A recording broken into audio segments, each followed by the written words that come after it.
कि मोदी साहब ने यूनुस साहब को मुबारकबाद का पैगाम भी भेजा है और अपने जो सियासत वैसे की बड़ी सियासत प्यार होती है। होती है इस पर बहुत बात हो रही है कि वहाँ किस किस्म के माशी समाजी मसाइल थे, सफोकेशन थी, शेख हसीना के ऊपर बहुत ऑटोक्रेट हो गई थी, कोई फ्रीडम ऑफ स्पीच नहीं थी। हम जब किसी के पीछे जाते हैं, किसी को हीरो बनाते हैं, तो हम वो नहीं समझते कि एक्चुअली उसकी पॉलिसीज क्या है, उसको लाने वाले फैक्टर्स क्या है। हमारी सपोर्ट पॉलिसी के टुवर्ड्स होनी चाहिए या इंडिविजुअल के टुवर्ड्स होनी चाहिए। तो over the period of time ना हमारे यहाँ जो सियासी शऊर है वो अवेयरनेस के बगैर पैदा हुआ है। अब जो शऊर अवेयरनेस के बगैर पैदा होता है ना, वो मीनिंगफुल रिजल्ट नहीं लाता। जब फिजाबंदी की भी और तासुबात भी मतलब अमन अभी नहीं बलूची बटान लेकिन हमने ना डिवीजन इसलिए क्रिएट कर दी है ताकि आप मुत्तहिद न हो सकें। अच्छा, ये डिवीजन कभी आपने मजहब फिरके के नाम पे कर दी है, कभी आपने नस्ल के नाम पे कर दी है, कभी आपने जबान के नाम पे कर दी है। जब हम देखते हैं कि बांग्लादेश में एक इशू आता है और पूरे फॉर्म में बाहर आ जाती है, क्योंकि वो एक टॉपिक आपने बताया ना, एक इशू पर लोग बाहर खड़े हो कनेक्टेड सिलेक्टिव। पाकिस्तान के अंदर भी आता है IPB का इशू है, बिजली का है, जो सबका मसला है। जब आसामी ने सवाल पर सजा दिया, लेकिन आसामी के और तो मतलब हम लोग नहीं गए। हम लोगों का ये कहना है कि उन्हें इस गवर्नमेंट पे भरोसा नहीं है, तो इससे नेगोशिएट ये गवर्नमेंट है ही नहीं, ये गवर्नमेंट है नहीं। मतलब ये तो बस जाके बैठा दी गई है। ठीक है भाई, फॉर्म 45 वाला मामला है, हमारे हो जाते थे, तहरीक चलती है, लोग आए थे, अब कौम आ गई तलबा वहाँ निकले। अब तलबा के किसका नाम देंगे? हमारे तलबा को सतीर साहब के साथ जो सलूक हमने किया है, क्या कौन दे सकती है इतना नाम? हमने अपने मोहसिनों के साथ जो कुछ किया है यहाँ पर, तो किसका नाम आएंगे फॉर्म देंगे? और समझ में आएगा। मैं हूँ और आप देख रहे हैं बच्चे से स्पीक। बांग्लादेश की सूरत पर बात करने के लिए बैठे हैं। बांग्लादेश में जो कुछ हालात आए हैं, तहरीक पैदा हुई और उसके बाद तलबा तहरीक, और तलबा तहरीक के बाद एक हुकूमत जाती है। इन बातों इन पर बहुत सारी बातें हो रही हैं और तमाम मीडिया में हो रही है, लेकिन आज स्पेसिफिक टॉपिक लेकर आया हूँ कि बांग्लादेश के हालात में हमारी खारजा पॉलिसी पर क्या असर पड़ेगा और पाकिस्तान को अपनी खारजा हिकमत अमली क्या होनी चाहिए पाकिस्तान की। इस हवाले से मैंने अपने स्टूडियो में ज़हमत दी है डॉक्टर नौशीन साहब। आप जामिया कराची में आईआर डिपार्टमेंट में असिस्टेंट प्रोफेसर हैं, एक नज़र रखती है जिसमें अक़वामी ताल्लुकात पे बड़ी और रीजन पे हमने आपके साथ पहले भी बहुत इवेंट्स किए हैं। मैं आपको शामिल कर रहा हूँ। आपको शुक्रिया, आप चित होना और आपने दवा दिया। बहुत अहम मौजूद और हम अमूमन जब बात करते हैं तो मैं पिछले दिनों में जो मीडिया देख रहा हूँ वो इस पर तो हम बात कर रहे हैं कि एक तहरीक पैदा हो रही है और क्या हुआ, क्या पाकिस्तान में लोग बाहर निकल सकते हैं कि नहीं निकल सकते। मैं यकीनन इस पर भी बात करूँगा। ये तो मेरा मौजूद ये है कि बांग्लादेश में जिस तरह हसीना वाजिद की हुकूमत गई है, इसके बाद पाकिस्तान की खारजा पॉलिसी क्या होनी चाहिए और इस रीजन में हमें किस तरह अपने आप को और मज़ीद मजबूत करना चाहिए। देखिए, आपका बहुत अच्छा सवाल है, क्योंकि एक तो उनका अंदरूनी मामला है और फिर ये किस तरह सारी सूरत हाल रीजन पर असर डाल रही है। मैं ये समझता हूँ कि इस वक्त पाकिस्तान के लिए रीजनल हालात जिस तरह से पिछले 2-2.5 साल में अनफोल्ड हुए हैं, पाकिस्तान को एक मौका मिला है कि ये अपनी खारजा पॉलिसी को रीओरिएंट करे और ये हमारे यहाँ एक अपॉर्चुनिटी के तौर पर तमाम सूरत हाल सामने आई है। जिस तरह से हमने मालदीव्स में देखा हुकूमत हुई है, उससे पहले हमने श्रीलंका में देखा और अब ये जो बांग्लादेश में मामला हुआ है, उसके बाद ये हुआ है कि देखिए रीजन की सूरत हाल बिल्कुल तब्दील हो रही है। एक तो डोमेस्टिक इंस्टेबिलिटी है, दूसरी बात ये है कि इंडिया एक हमारी बड़ी ताकत है इस रीजन में और इंडिया बहुत अरसे से पाकिस्तान आउट और पाकिस्तान माइनस की पॉलिसी फॉलो किया हुआ है, जो पूरा एक पिवट है इस रीजन में खारजा पॉलिसी का मुख्तलिफ पॉइंट है। तो हमने ये देखा कि बांग्लादेश की हुकूमत प्रो इंडिया हुकूमत थी और बहुत ट्रस्टेड अदाय था। अब बांग्लादेश 15 साल इनकी हुकूमत रही और अब ये चौथी टर्म के लिए इलेक्ट हुई थी। उससे पहले भी और अवामी लीग भी, क्योंकि अवामी लीग जाहिर है जो 71 के साथ उनका एक बड़ा गहरा ताल्लुक है और इंडिया बहुत ट्रस्टेड अलाय समझता था हसीना वाजिद को यहाँ पर अपना। तो उस हवाले से देखा जाए तो अब मालदीव्स में भी हमने इंडिया आउट की कंपेन देखी, हमने श्रीलंका में भी बहुत सारी प्रॉब्लम्स देखी, 2 साल पहले हमने अफगानिस्तान में बहुत तब्दीली आती हुई देखी। तो इस सारे रीजन में जो इंडिया की पॉलिसी थी, छोटी रियासतों को अपने साथ मिला के और पाकिस्तान को आउट रख के वो अपने रीजन में अपने इंटरेस्ट की प्रमोशन और फिर ग्लोबल इंटरेस्ट प्रमोशन के लिए काम कर रहे थे। अब यहाँ पे पाकिस्तान चाह कर भी उसको बहुत स्पेस नहीं मिल रही थी ऑपरेट करने, और ये कि दुनिया के इंटरेस्ट भी क्योंकि इंडिया के साथ जुड़े हुए थे रीजन में मईशत की वजह से, फिर इंडिया और चाइना की राइवलरी ग्लोबल लेवल पर एक अहम फैक्टर था। तो यूएस और वेस्ट ये चाह रहा था कि चाइना को कंटेन करने के लिए इंडिया को इस्तेमाल करो। तो इंडिया बहुत ही मजबूत होकर उभरा था और उस पर पाकिस्तान को अपनी वॉइस प्रमोट करने का, फ्लोट करने का मौका नहीं मिल रहा था। अब ये एक मौका आया है, जो मैं कह रही हूँ कि एक अपॉर्चुनिटी है पाकिस्तान के लिए कि पाकिस्तान अपनी खारजा पॉलिसी को रीओरिएंट करे।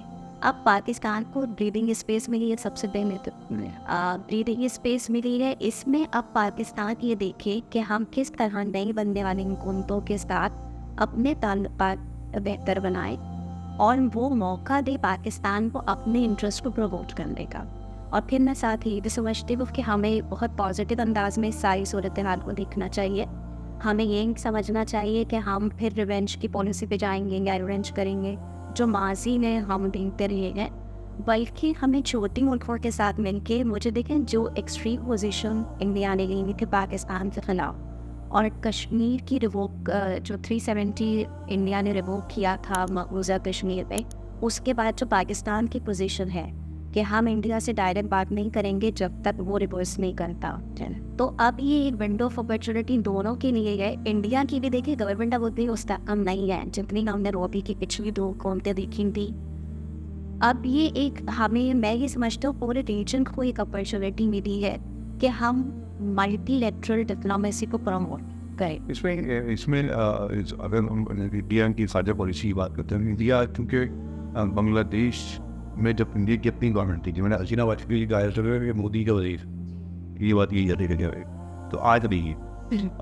लेकिन पाकिस्तान आप कहेंगे पाकिस्तान की तो ताल्लुकात बेहतर करने की ज़रूरत है इंडिया के साथ भी और बांग्लादेश के साथ भी। जब मोदी सरकार ये नहीं चाहेंगी पाकिस्तान से ताल्लुकात बेहतर हो तो हम कैसे बेहतर करेंगे? अच्छा देखिए, यही बात मैं कह रही हूँ कि हमें रीओरिएंट करने की ज़रूरत है। पाकिस्तान की पहली प्रायोरिटी ये होनी चाहिए, जो मैं समझता हूँ मेरी राय में पाकिस्तान की पहली प्रायोरिटी ये होनी चाहिए कि हम मल्टीलेटरलिज्म के थ्रू इंडिया को डायलॉग पे लाएं। यानी देखिए, बायलेटरल ताल्लुकात बेहतर बनाना भी पॉसिबिलिटी नज़र नहीं आती, लेकिन जब तमाम मुल्कों का प्रेशर होगा तो इंडिया को मल्टीलेटरल डायलॉग पे आना पड़ेगा। जिसकी मैं आपको एक मिसाल दूँ कि पिछले 10 साल से सार्क की समिट नहीं हुई है। वजह क्या है कि सार्क की जो चेयर है वो पाकिस्तान को मुंतकिल होनी है और इंडिया राज़ी नहीं है कि ये समिट पाकिस्तान में हो। पाकिस्तान को चेयर होने से तो वो नहीं रोक सकता क्योंकि ये तो सार्क के चार्टर के मुताबिक है, लेकिन समिट रुक जाती है अगर कोई एक भी हेड ऑफ द स्टेट ना आए। तो इंडिया ने ये पॉलिसी रखी हुई है कि वो समिट होने ही नहीं दे रहा। लेकिन अब देखिए, अब जैसे नेपाल कहता है कि हम तो देना चाहते हैं, नेपाल पोस्ट कर रहा है 10 साल से, तो अब नेपाल, मालदीव्स, बांग्लादेश, श्रीलंका ये इंडिया को प्रेशर करे तो मल्टीलेटरल डिप्लोमेसी के थ्रू फिर पाकिस्तान इन हो सकता है। नंबर 1। नंबर 2 जो बहुत अहम बात है, अगर आप इंडिया का मीडिया जो आप लाजमी फॉलो कर रहे होंगे, इंडिया इस बारे में अभी बहुत कॉशियस रिस्पॉन्स रखा हुआ है कि शेख हसीना उनकी ट्रस्टेड अलाई तो थी, वो अहम है, लेकिन बांग्लादेश ज़्यादा अहम है। और उसमें आप ये देखिए कि मोदी साहब भी यूनुस साहब को मुबारकबाद का पैगाम भी भेजा है और अपने जो सियासत वैसे की बड़ी होती है एम्बेसडर्स के थ्रू ये कहवाया है कि हम बांग्लादेश की हुकूमत के साथ और हम आवाम के साथ ताल्लुकात रखना चाहते हैं। तो अब ये देखिए कि दूसरी तरफ से भी तो कुछ नेगोशिएट किया जाएगा ना। अब इंडिया में ये बहुत बहस है कि शेख हसीना यहाँ कब तक रहेंगी, क्योंकि जब तक शेख हसीना इंडियन सॉइल पे है बांग्लादेश इंडिया के ताल्लुकात बेहतर नहीं हो सकते। इंडिया की प्रायोरिटी ये है कि वो बांग्लादेश को छोड़ नहीं सकता क्योंकि बांग्लादेश के साथ उसकी इंटरेस्ट एसोसिएटेड है। तो ये सब चीज़ें हमें इस तरफ इंडिकेट कर रही हैं कि इंडिया को भी अपनी हार्डलाइन पोजीशन से हटना पड़ेगा। इंडिया भी तो रीड करना है क्या जिस तरह इंडियन मीडिया है तो प्रोपेगेंडा कर रहा है कि इससे बांग्लादेश में जो कुछ हुआ है इसके पीछे पाकिस्तान की आईशाही या फिर चाइना का हाथ जी। अब इस हालात में, इन हालात में पहली बात तो क्या होती है, ऐसा है ये सवाल है, और इन हालात में कैसे इस बात का ख्वाहिश रख सकते हैं कि इंडिया को अच्छे ताल्लुकात बन सकता है? देखिए, आप बांग्लादेश में लोगों के मोराल को और उनके मिजाज को समझने की कोशिश करें। अगर हम ये कहते हैं कि कोई भी एक्सटर्नल हैंड इन्वॉल्व है XYZ, जैसे कुछ खबरें ये भी है हसीना वाजिद की एक जो मीडिया को लीक हुई है कि अमेरिका का हाथ है, इंडिया में फौरी तौर पे ये कहा गया कि चाइना और ISI का हाथ है, ISI का हाथ है। तो आप बांग्लादेश की ग्राउंड रियलिटीज़ को नज़रअंदाज करना है, और इन अ वे ये पीपल्स मैंडेट की इंसल्ट भी है। तो अगर आप उस जेन्युइन मूवमेंट को ये कहते हैं कि इसमें बैरूनी हाथ शामिल था, तो इसका मतलब ये है कि आप इस बात को डिनाई करना है कि वहाँ लोगों को कोई परेशानी नहीं थी। तो इस पर्सपेक्टिव से तो बात आगे नहीं कर सकती, क्योंकि इस पर बहुत बात हो रही है कि वहाँ किस किस्म के माशी समाजी मसाइल थे, सफोकेशन थी, शेख हसीना के बहुत ऑटोक्रेट हो गई थी, कोई फ्रीडम ऑफ स्पीच नहीं थी। बल्कि लास्ट इलेक्शन हुए उसमें तो उन्होंने किसी नहीं, वो BNP ने बायकॉट किया था, क्योंकि वो जो इलेक्शन रिफॉर्म स्कीम थी शेख हसीना ने, उसकी वजह से तो पिछली 2 टर्म से BNP बायकॉट कर रही थी। यानी जो शेख हसीना की स्ट्रेटेजी थी वो तो ये थी कि जो आज़ाद लड़े थे वो भी नहीं वो इन्हीं के लोग थे, उन्होंने माइनस अपोजिशन के लिए देखिए सीक्रेट सेल्स वगैरह बने हुए थे, विजिलेंस बहुत ज़्यादा थी, सहाफ़ियों को बोलने की इजाज़त नहीं थी। तो ये आप ग्राउंड रियलिटी को नज़रअंदाज नहीं कर सकते। हैविंग सेड दिस, जब भी इस किस्म की सूरत हाल कहीं इमर्ज होती है, तो आप ये देखिए कि उसमें फिर बहुत सारे फैक्टर्स आते हैं जो उस स्पेस को कैश करने की कोशिश करते हैं। यानी ये तलबा की मूवमेंट है, फिर वहाँ जब पॉलिटिकल पार्टीज़ ने देखा कि अब स्पेस है तो वो आगे आए, तो उससे देखिए बाय डिफ़ॉल्ट थोड़ी बहुत इन्वॉल्वमेंट होती है, थोड़ा बहुत फ़ायदा होता है, ये भी बैन-ए-अक़वामी सियासत की रियलिटी है। लेकिन मुकम्मल तौर पर ये चाइना का लेट को है या ISI ने इसको सपोर्ट किया है या हमें ये हो सकता है कि जब आप लग रही है तो टीवी और डाल रही है। जितना भी क्योस होता है वो क्योस बाय नेचर जो आपके अपोनेंट्स होते हैं उनको फ़ायदा पहुंचाता है। अच्छा, अब हम तो अपोनेंट नहीं हैं। चाइना भी अगर आप देखिए, चाइना और अगर आप शेख हसीना की हुकूमत में चाइना के और उनके ताल्लुकात देखें, तो चाइना के ताल्लुकात बांग्लादेश के साथ अच्छे चल रहे थे। इस वक्त ये चाइना के इंटरेस्ट में हमें नज़र नहीं, लेकिन उससे जो आंसू शेख हसीना कह रही है अमेरिका ने किया, तो अमेरिका के इंटरेस्ट में तो नजर देखिए अमेरिका के इंटरेस्ट में हमें इस हद तक नज़र आता है कि अमेरिका वो इस रीजन में क्योस चाहिए सपोर्ट करता है उसके इंटरेस्ट को। मैं बहुत अरसे से अमेरिका के साउथ एशिया में इंटरेस्ट को फॉलो कर रहे हूँ, और हमारा बहुत बड़ा मसला इस रीजन का ये रहा है कि जो भी वक्त के मेजर पावर्स हैं, आप सेकेंड वर्ल्ड वॉर के बाद से देख लीजिए, उनको यहाँ पे डिवीज़न सूट करती है। तो हमारे आपस के ममालिक के ताल्लुकात इसलिए मेंटेन नहीं हो पा रहे क्योंकि मेजर पावर के इंटरेस्ट यहाँ पे कॉन्फ्लिक्टिंग है। मैं ये समझती हूँ कि जितनी भी हम रीजनल स्टेट्स हैं, हमको ये फैक्टर समझने की ज़रूरत है। अब इंडिया की जब हम बात करें, क्योंकि इंडिया वो मेजर पावर्स के लीड में समझता है और वो बन नहीं सकता है। इस वक्त लार्जेस्ट दुनिया की पॉपुलेशन है, बहुत तेज़ी से इकॉनमी उनकी ग्रो कर रही है। ठीक है, मैक्रो लेवल पे मसाइल मौजूद हैं, तो इंडिया वो मेजर पावर्स के हवाले से देखता है ना, तो वो रीजन की ज़रूरतों को एड्रेस नहीं करता। अब ये अपॉर्चुनिटी जो मैं बार बार कह रही हूँ, अपॉर्चुनिटी पैदा हुई है किसी भी ग्लोबल पावर को रीजनल पावर मुनाजन। तो ये चाइना तो वो कोशिश कर रहा है, आप देखिए वो फ्रेंडली इन्वेस्टमेंट के थ्रू स्ट्रेटेजिक खामोशी के साथ, और देखिए चाइना आइडियोलॉजी को फॉलो नहीं करता। चाइना को फ़र्क नहीं पड़ता कि अफगानिस्तान में तालिबान की हुकूमत है, यहाँ डेमोक्रेसी है, यहाँ ऑटोक्रेसी है, एट्सेट्रा। वो हुकूमतों के साथ कमर्शियल बेसिस पर ताल्लुकात रखता है। अच्छा, इंडिया को ये बात समझने की ज़रूरत है। अब इंडिया एंटेगनिज्म के साथ इस रीजन को अपने साथ नहीं हिला सकता, उसको फ्रेंडली अंदाज में बयान। लेकिन इंडिया में जो मोदी सरकार है वो तो हिंदुत्व की वो उसी बुनियाद पर तो इलेक्शन लड़ रहा है और वो उसी के लेके चल रहे, तो वो कैसे हम समझ सकते हैं कि वो। ये आपका अच्छा सवाल है। आप ये देख ली कि बदतदरीज अब मोदी का वोट बैंक कम हो रहा है, और ये जो हिंदुत्व की पॉलिसी है ना, देखिए इंडिया में भी सेम वाइसेस मौजूद है। कांग्रेस इस बार देखिए कितने अरसे के बाद उसने कम बैक किया। वो ठीक है, वो विक्ट्री नहीं ले पाई, लेकिन 10-12 साल के बाद तो उनके अपोजिशन लीडर बना है। कांग्रेस की पॉलिसी थी हिंदुस्तान जोड़ो। तो आप ये देखिए कि वो जो एक पूरा अलायंस था कांग्रेस के साथ, जो इंडिया अलायंस के नाम से पॉपुलर हुआ, उसकी पॉलिसी थी हिंदुस्तान जोड़ो। तो इसका मतलब ये है कि ये सेंटिमेंट भी वहाँ पे पॉपुलर है। दूसरी बात ये है कि अभी जितना प्रिकेरियस मैंडेट के साथ आए हैं मोदी साहब, वो उन्होंने बना वो अलायंसेस के साथ मिलके बनाई है, और ये उनकी प्राइड को भी एक धचका लगा है। मैं तो ये समझती हूँ कि मोदी गवर्नमेंट भी ये सोच रही होगी कि अब हमें अपने टैक्टिक्स को बदलने की ज़रूरत है, वरना मुझे पता नहीं क्यों मैंने ले लें, लेकिन मोदी की जो नेचर है उसमें ऐसा लगता नहीं है वो एक खास ध्यान देके और उनके नज़दीक एक खास अप्रोच है जो मुझे लगता है। आप जैसे बदल सीमाएँ ने आपको अंदाजा होगा कि वो सोचते हैं मैं जिस मकसद के लिए आया हूँ, जैसे ईसाई ये सोचता है जी कि हमें समूह दुनिया में मकसद के लिए भेजाएंगे, तो ईसाई मुस्लिम सोच के तहत सब कुछ कर रहा है, कर रहा है। तो मेरा ख्याल है कि मोदी भी नहीं कर रहा। जी, देखिए वो आइडियोलॉजिकल एजेंडा को लेकर चल रहा है। इन जो अखंड भारत है, अखंड भारत जो है आरएसएस की और हिंदुत्व पॉलिसी की बेस में रहा है। और दुनिया में जितनी पॉपुलिस्ट मूवमेंट उठ रही है, वो चाहे यूरोप में हो, अमेरिका में हो, मोदी भी उसी लाइन को फॉलो करना है। इन पॉपुलिस्ट मूवमेंट का एक बात ये है कि ये समझते हैं कि होमोजेनस सोसाइटीज़ डेवलपमेंट के लिए ज़रूरी होती हैं। तो आपको पीछे से ये फैक्टर बहुत बेहतर तौर पे समझने की ज़रूरत है। अब इंडिजीनियस अगर होमोजेनस है तो ये चाहते हैं कि जो प्योर हिंदू है उसके अलावा कोई और ना हो। लेकिन देखिए, रियासत आइडियोलॉजी से ऊपर होती है और वोट ने ये साबित किया है, क्योंकि इंडिया में बाहर डेमोक्रेसी भी है और लोगों में शऊर भी है, वक्त के साथ साथ आता है, और हर वक्त में हर तरह की वॉइसेस होती हैं। तो लोगों ने रद्द कर दिया है, मेजॉरिटी ने फिलहाल रद्द कर दिया है। हमें आने वाले वक्तों में ये तो सही है कि मोदी एक पर्टिकुलर आइडियोलॉजी की प्रोपगेशन के लिए काम कर रहे हैं, लेकिन ये देखना होगा कि आइंदा के इलेक्शंस में और उसके बाद के इलेक्शंस में इंडिया में किस पसंद की हुकूमतें बनती हैं।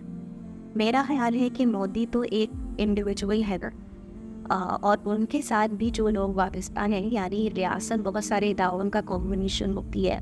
वो इदारे बैनुल अक़वामी सतह पर इंडिया को ऊपर देखना ही चाहेंगे और इंडिया के अवाम भी इंडिया को देखना चाहेंगे। तो ये चेक एंड बैलेंस करेगा।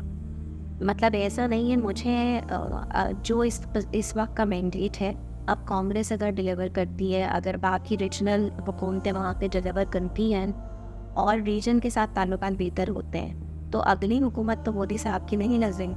तो ये हमें फिर देखना होगा। चलिए हम थोड़ा सा इस तरफ आते हैं बांग्लादेश के बात। एक तहरीक पैदा होती है बांग्लादेश में, चलो बाहर निकलते हैं, और एक सवाल ही पैदा होता है कि यार ये सब पाकिस्तान में क्यों नहीं होता।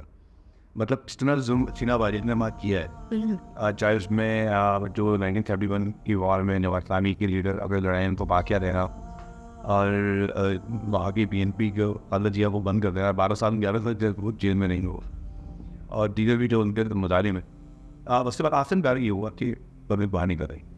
जब पाकिस्तान ने जुल्म पे तो मतलब यहाँ के इलेक्ट्रिक डिवोर्स कर रही है, खानदान है, बिजली के वसाइल है, महंगाई है, जुल्म की इंतहा है, जब कुछ कितना सुकून से बैठना है, मामले का ठीक है यार।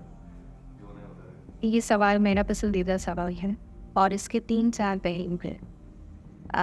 एक तो बात ये है कि सियासी शऊर, हमारे यहाँ ये कहा जाता है ना कि हमारे लोगों में वो शऊर नहीं है। शऊर तो देखिए हमारे लोगों में बहुत है, और इसकी मिसाल ये है कि अच्छा, मैंने लफ्ज़ सियासी अवॉइड किया है, जहाँ मुझे अवॉइड किया है वो भी बताऊंगी कि क्यों।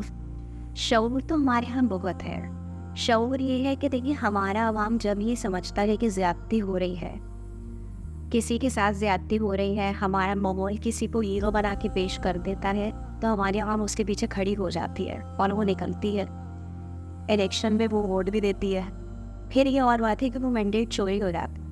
तो देखिए, ये वेरी फैक्ट कि मैंडेट चोरी हो गया, ये शो करता है कि आवाम में शऊर तो है। एक बात तो ऐसा नहीं है कि हमारे आवाम में शऊर नहीं है। और देखिए, पहले दिन से जो डिक्टेटर आता है उसको ये वादा करना पड़ता है कि मैं इंतखाब कराऊंगा, और फिर एक दिन कराने भी पड़ते हैं, वो चाहे 9 साल के बाद हो या 11 साल के बाद हो, उन्हें इज्जत कभी हटे नहीं, कभी वो निमट जाते हैं या निपटाते नहीं जाते। तो शऊर तो है।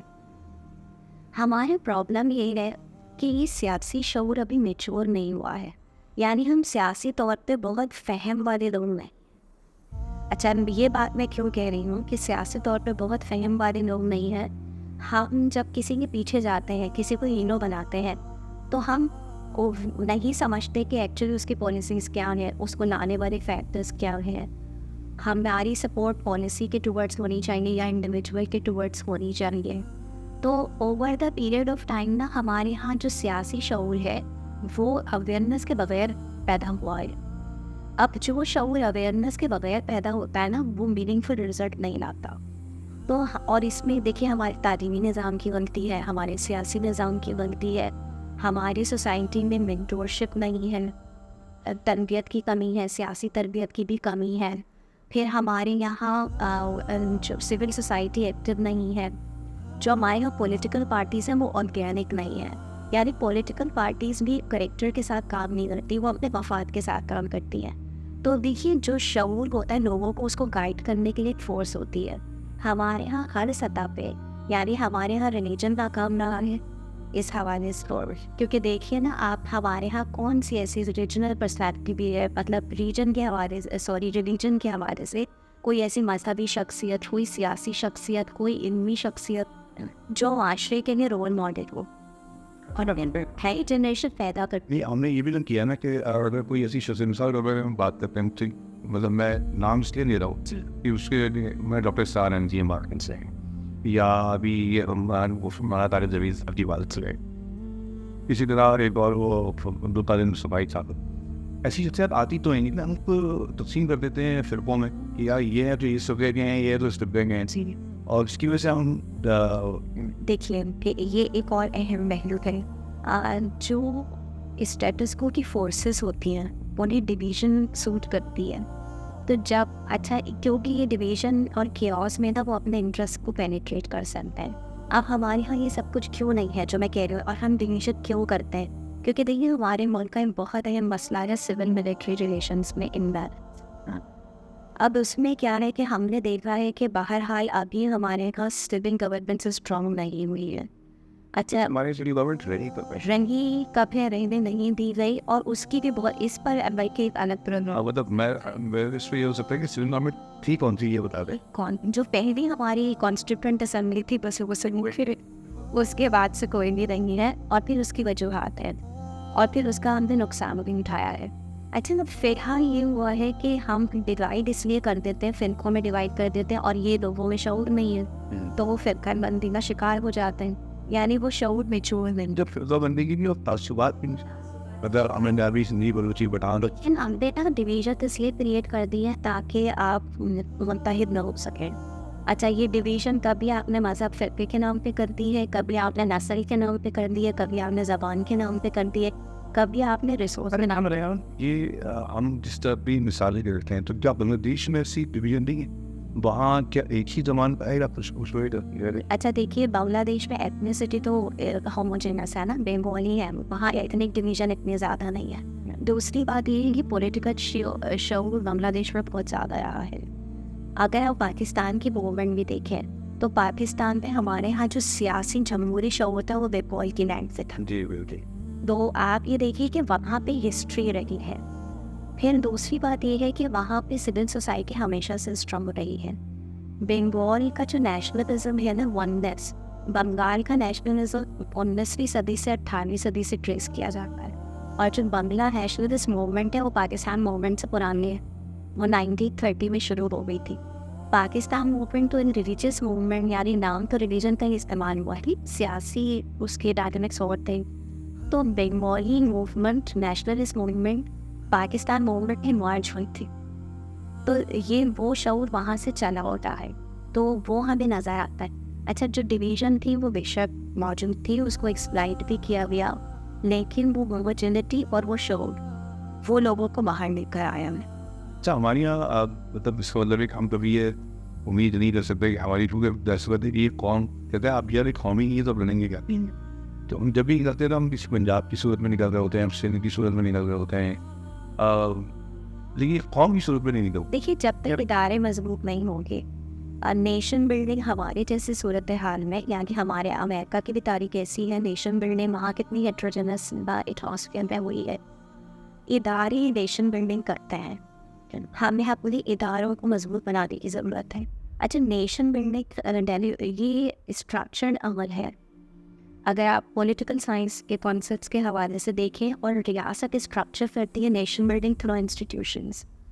अब रियासत सर्व किसको कर रही है? हमारे मुल्क में तो ये सवाल भी बहुत है मैम कि क्या रियासत लोगों को सर्व कर रही है?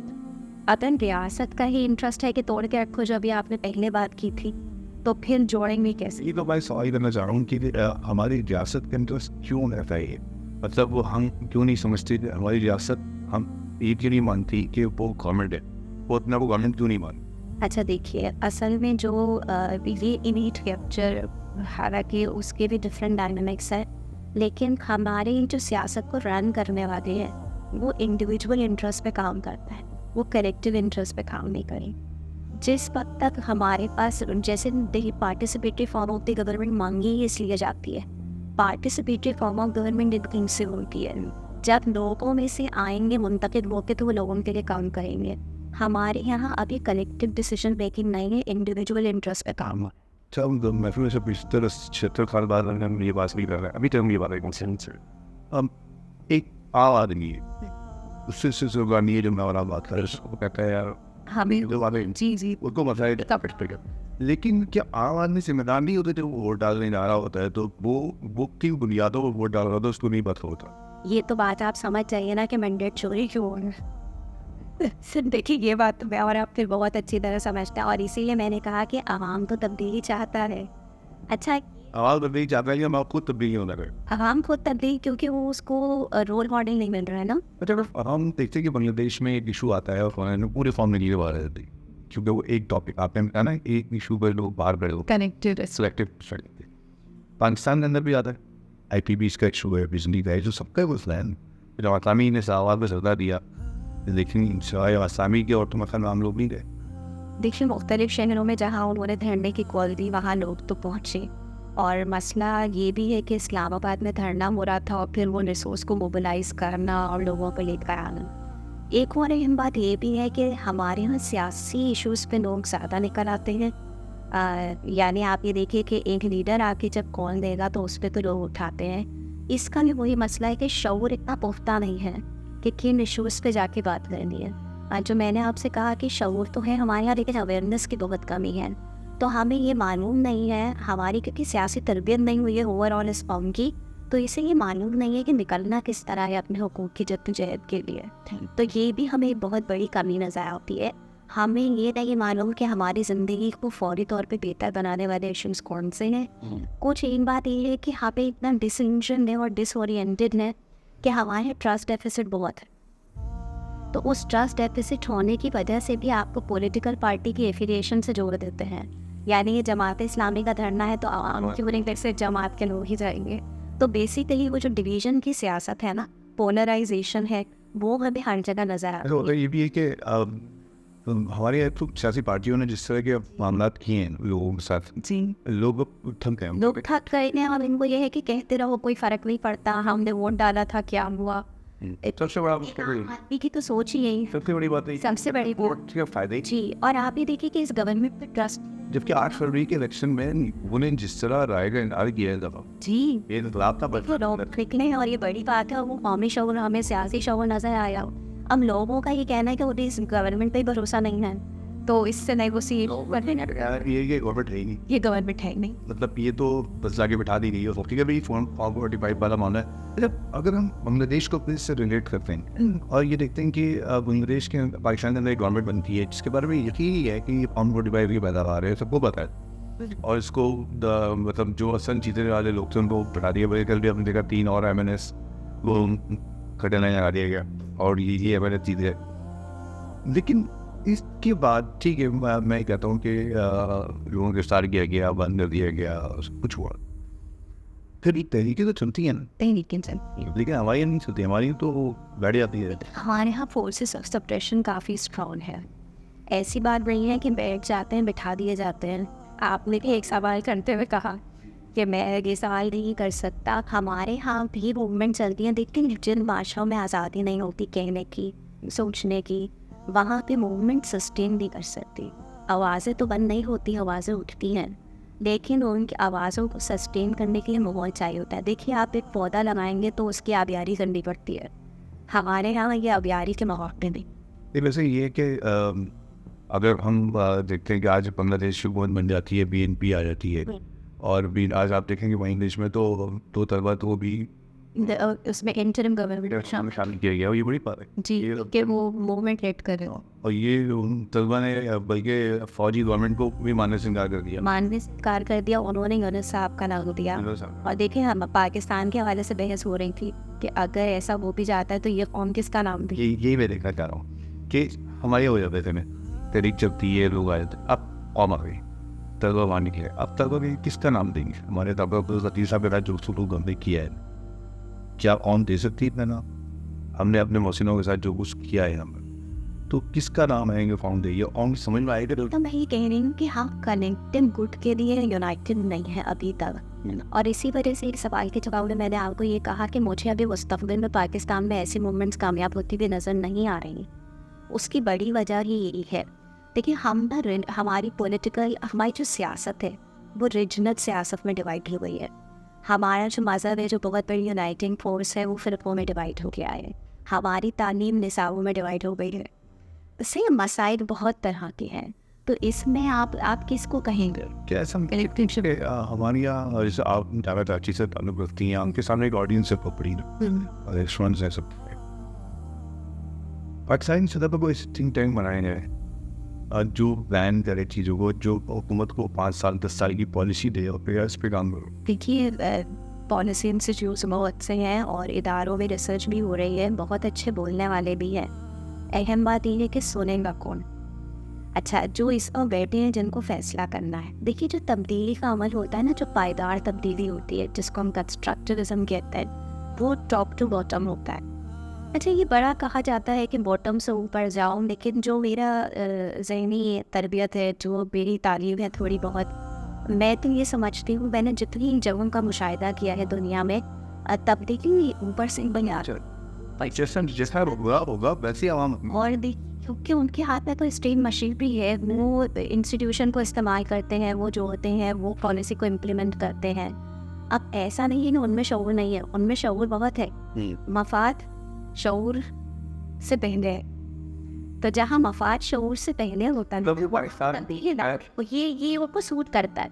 बहुत से लोग ये कहते हैं कि हमारे मुल्क में स्ट्रक्चर के ओर से, यानी ये सब डेलिब्रेट है, गैर मुमकिन है कि हालात की। अरे मैं बहरहाल एक बात मेरी एक बात और आ रही है, लेकिन मैं नहीं कह रहा क्योंकि मैं नहीं चाहता कि वो यहाँ तक कौन सा महफूज रहेंगे, अभी महफूज रहेंगे इंशाल्लाह। देखिए बहरहाल मुझे ऐसा लगता है कि पाकिस्तान के अंदर हम बहुत सारे ऐसे टॉपिक्स पे बात ही नहीं करते और नहीं करने दी जाती जिसमें नौजवान बात करना चाहता है।